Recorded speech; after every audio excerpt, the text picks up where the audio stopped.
Oke guys, aku lagi membuat pilek guys.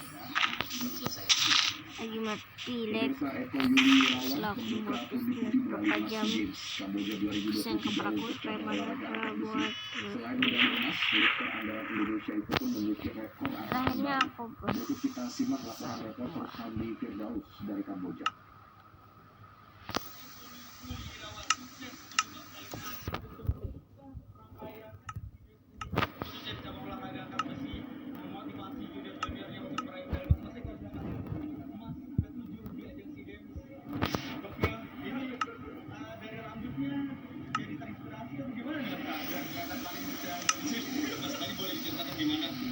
Perjuangan di atas karena beberapa angkatan juga gagal dan akhirnya di terakhir 170 memang apa ya perjuangan di sini ini tentunya mungkin bagi orang sama presiden ada perjuangannya sama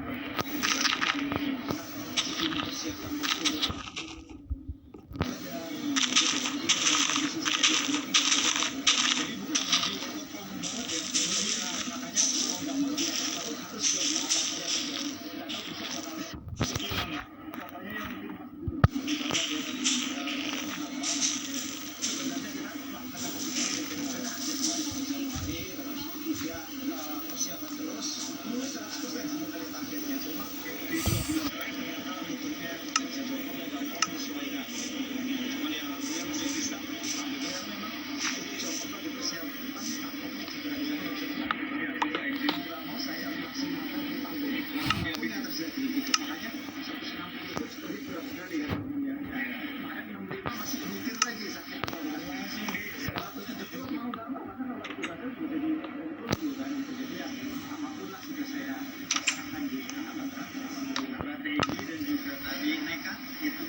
Pemirsa, demikianlah headline news untuk saat ini. Sesaat lagi Metro Siang akan hadir bersama Eva Wodo.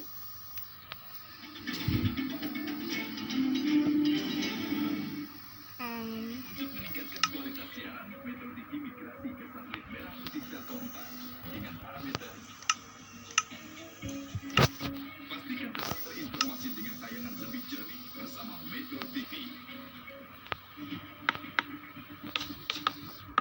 Apa yang harus dilakukan dan siapa yang bertanggung jawab untuk mencegah ini semua? Pemerintah harusnya memberikan dana yang cukup kepada Kementerian Tenaga Kerja maupun Kementerian BP2 ini untuk melakukan sosialisasi ke seluruh Indonesia. Pemda daerah juga harus bertanggung jawab. Ini kan karena otonomi daerah, kan? BP2 maupun Kemenaker tangannya nggak sampai bawah. Hot Room setiap Rabu jam 9:30 malam. 25 tahun jadi kepala daerah lalu ditunjuk presiden mengurus pertanian. Menteri bukan sembarang menteri. Q&A bersama Syahrul Yassin Limpo dari mantan jadi mentan.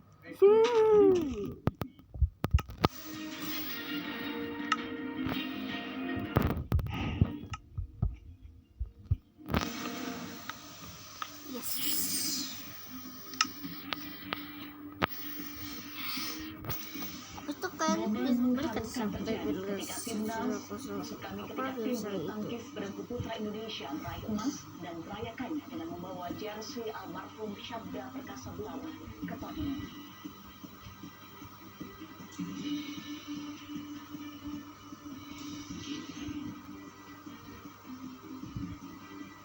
Seorang siswa SMP di Kebumen, Jawa Tengah ditemukan meninggal dunia di aliran sungai Lupuko, Kabupaten Kebumen, Jawa Tengah.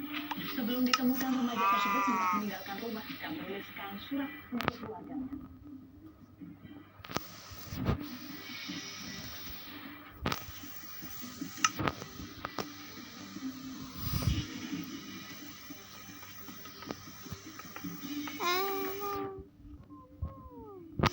Lagi-lagi, kelompok kriminal bersenjata di Papua berulah. Kali ini mereka menyandra 4 pekerja BTS di distrik Okbak, Kabupaten Pegunungan Bintang, Provinsi Papua Pegunungan. Mereka meminta uang tebusan 500 juta rupiah sebagai syarat lepasan sandra. Penyanderaan menjadi perhatian serius pihak berwenang.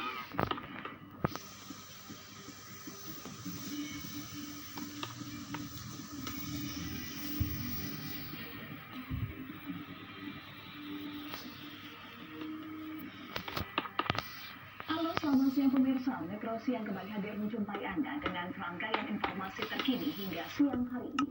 Bersama saya Powondo dan nanti juga akan ada rekan Kolom Resa. Kita mulai Metro Siang selengkapnya untuk Anda.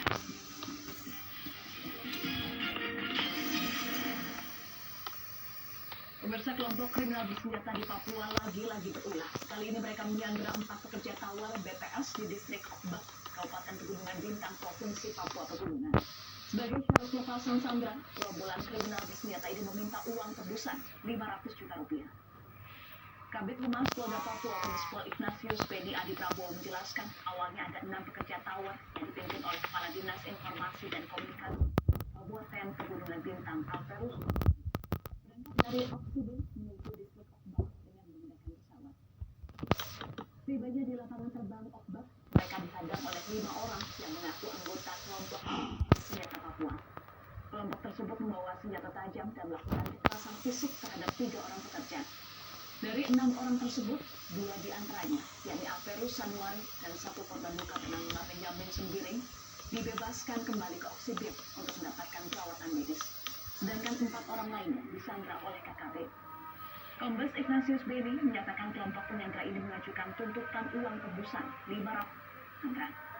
Peristiwa penyanderaan menjadi perhatian serius bagi pihak berwenang yang kini sedang mengambil langkah-langkah cepat untuk situasi ini dan mengamankan keselamatan para sandera.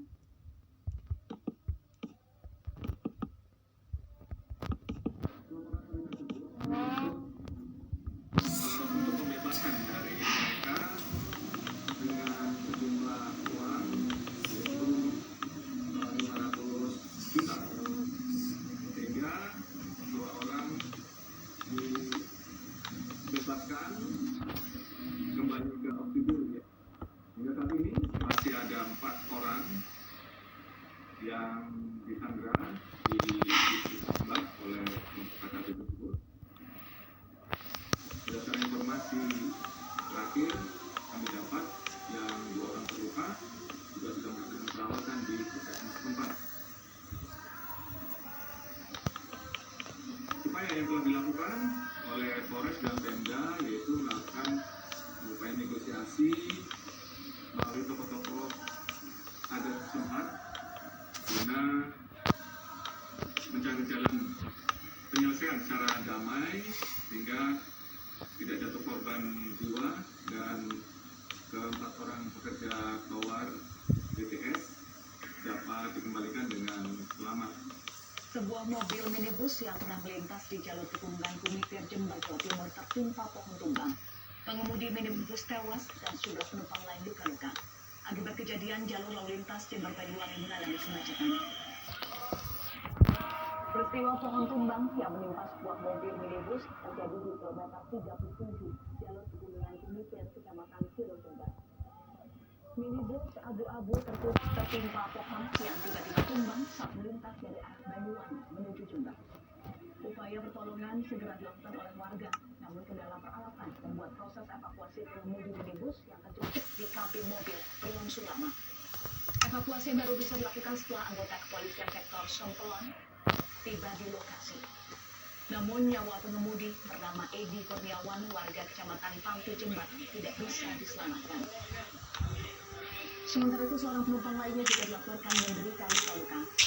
Peristiwa ini mengakibatkan lalu lintas bagi Jember sempat terhambat hingga proses evakuasi bangkai mobil dilakukan.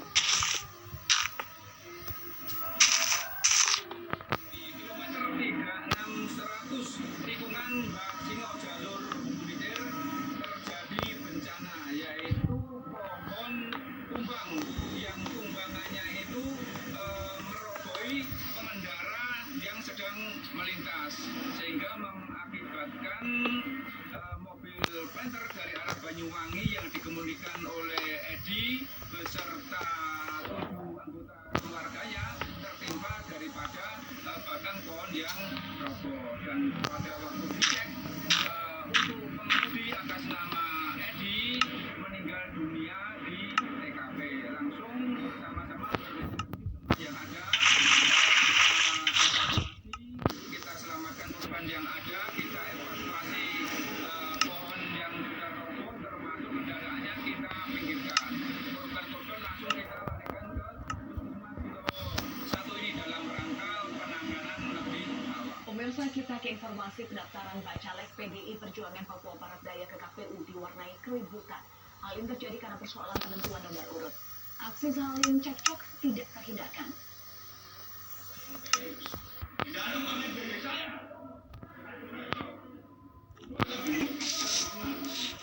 Wakil Sekretaris PDI Perjuangan Papua Barat Daya ribut dan marah hingga mengeluarkan kata-kata kecewa saat sidang verifikasi berkas bakal calon legislatif oleh KPU dan Bawaslu.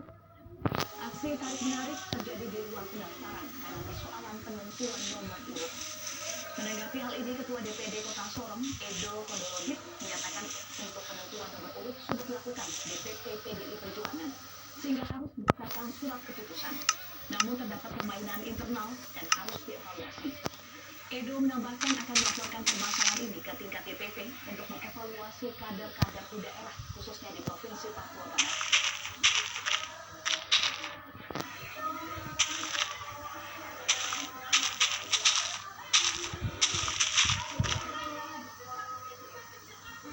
Dua tim Indonesia yang turun di cabang olahraga e-sports tampil impresif di hari kedua putaran final PUBG Mobile Team dengan menempati 5 besar. Bertempat di Olympia Mall, tim PUBG Mobile Indonesia yang menurunkan Indonesia 1 dan Indonesia 2 tampil meyakinkan saat jalan putaran final hari kedua pada hari Sabtu. Tim Indonesia 2 yang tampil apik dari pertama meneruskan tren positifnya saat memulai peperangan di Laksan Hawk. Dalam 3 match awal, tim Indonesia 2 berhasil meraih winner chicken dinner 3 kali beruntun. Hingga game ke-6, Indonesia 2 memimpin klasemen umum diikuti Vietnam dan Malaysia. Adapun tim Indonesia 1 berada di urutan ketiga klasemen sementara. Wakil pelatih kepala timnas esports Richard Permana menyatakan bahwa dua tim Indonesia yang turun di nomor PUBG tampil bagus dibandingkan pada SEA Games Vietnam lalu. Richard juga menyatakan konsistensi tim di setiap match pada hari terakhir yang akan berlangsung pada Rabu sore.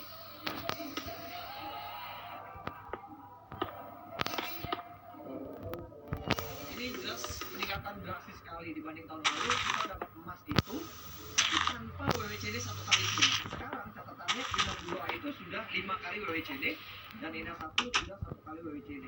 Kita sangat percaya diri, kita akan terus pantau anak-anak dan kita pastikan mereka besok dapat menjaga kestabilan bahkan meningkatkan performa lagi di hari. Pemirsa Usaha Metro masih akan kembali dengan sejumlah informasi lainnya. Di antaranya Polri kembali melakukan tilang manual untuk menekan angka kecelakaan. Informasinya akan disampaikan rekan Valentinus Reza saat lagi.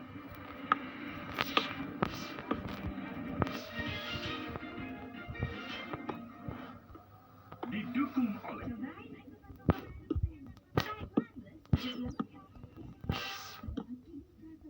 Tidak fresh tapi Ya, el partido de miércoles nos deja buenas sensaciones de este partido. A mí selama-lamanya. Dunia tidak dapat menerima dia, sebab dunia tidak melihat dia dan tidak mengenal dia. Sementara kita masih di zona degradasi dengan menempati posisi 18 dengan 34 poin. Namanya siapa, dari ranting mana, terus pertanyaannya apa. Untuk itu siapa yang mau bertanya? Ibu-ibu, ayo siapa yang mau bertanya? Oh ya, itu ibu yang sudah siap dengan mic-nya, monggo untuk bertanya. Terima kasih. Assalamualaikum warahmatullahi wabarakatuh. Waalaikumsalam warahmatullahi wabarakatuh. Nama Siti Riyati dari Jamaah Al-Hidayah, dari Jamaah Al-Hidayah Ranting Karangrejo. Berkaitan dengan yang Ibu Nyai telah sampaikan, ternyata wanita itu memang martabatnya lebih tinggi dibanding pria. Terbukti perbedaan antara jahiliyah dan sekarang itu. Akan tetapi pada kenyataannya, seperti yang viral di media, ternyata masih ada saja, bahkan beberapa kejadian ternyata masih ada yang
Oke guys, jadi sudah filmnya sudah, ini tinggal set dan nanti semua pas beres. Oke, ini sudah.